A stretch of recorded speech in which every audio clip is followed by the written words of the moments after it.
If there is one piece of advice I would offer learners, it is don't be nervous. Driving tests have one object, to make our roads safe, and the examination is not an inquisition, but, as you will see, a series of very reasonable tests.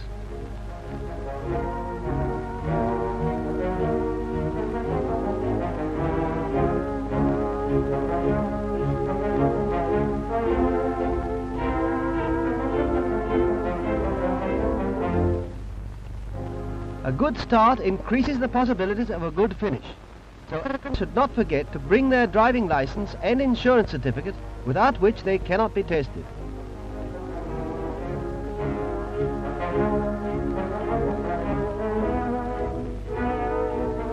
Then, after an eyesight test, the examiner asks questions on the highway code. This includes correct signals such as I am slowing down, I am turning right, should be signalled like this, and here's the correct signal for you may pass me. This sort of signal is unfortunately very common. It's not only wrong but meaningless. Don't flick your cigarette ash outside, it's very misleading. After questions, the drive begins and the examiner watches for correct signals and road courtesies.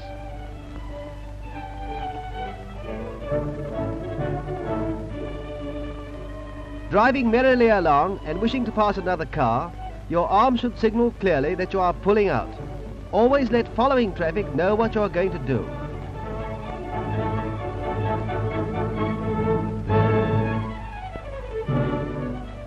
Look at this driver. He is determined to pass the vehicle in front, no matter what is approaching. It's pure selfishness and it's dangerous. Never drive like this chap, right on the crown of the road. It's a dangerous nuisance to following traffic and puts a big black blot on the driver's copybook.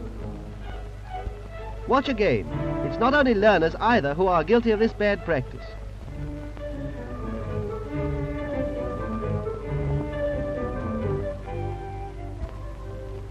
Coming from a side turning without stopping is as bad as driving with your eyes closed. It's criminal. And so is blinding over crossroads. Taking a right-hand bend on the wrong side is asking for trouble, and the examiner doesn't like it. Why not take it wide and slowly? It's easier and safer.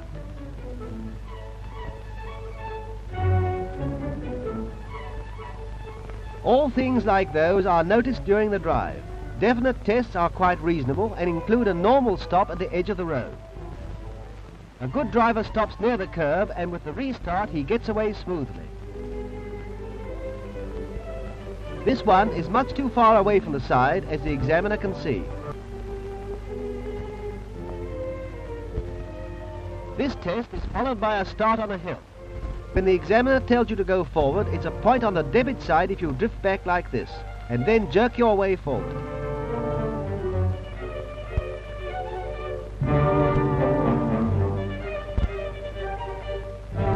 A jerky start often means stalling your engine. This wears down your battery, your nerves, and the examiner's patience.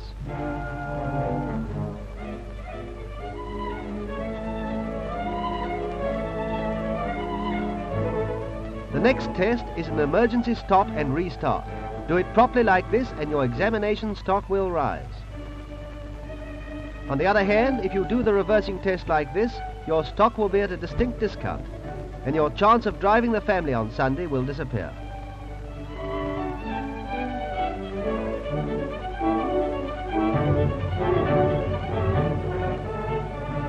A good reverse is a definite point in your favor, and it's not so very difficult.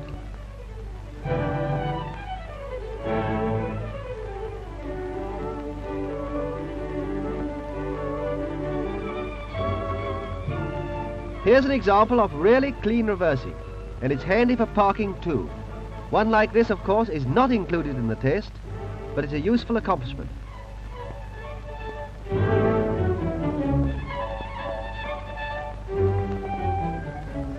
Now, reversing in a road, using forward and reverse gear. When the examiner says the road, he means the road, not the pavement. It looks funny, I know, but examiners don't appreciate such humour.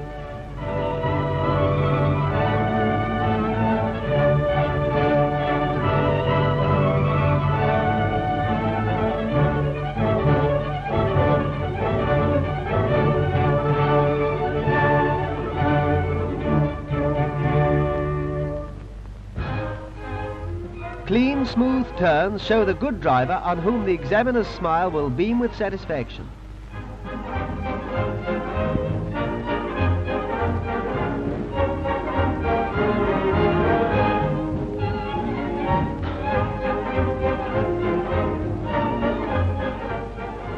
When you pull out from the curve, see that you give the correct signal and only proceed when you know that it is safe to do so.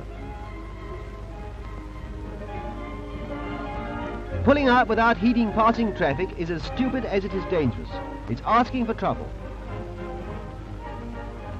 One last tip to prospective applicants. Don't look down on your gear lever when changing. Examiners don't like cars on pavements.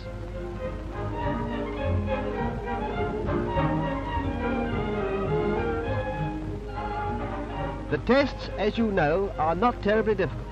Study your highway code, think what you're doing, drive with care and consideration, and remember what you have seen on this film. Then we shall have the pleasure of greeting you as a member of the Fellowship of the Road.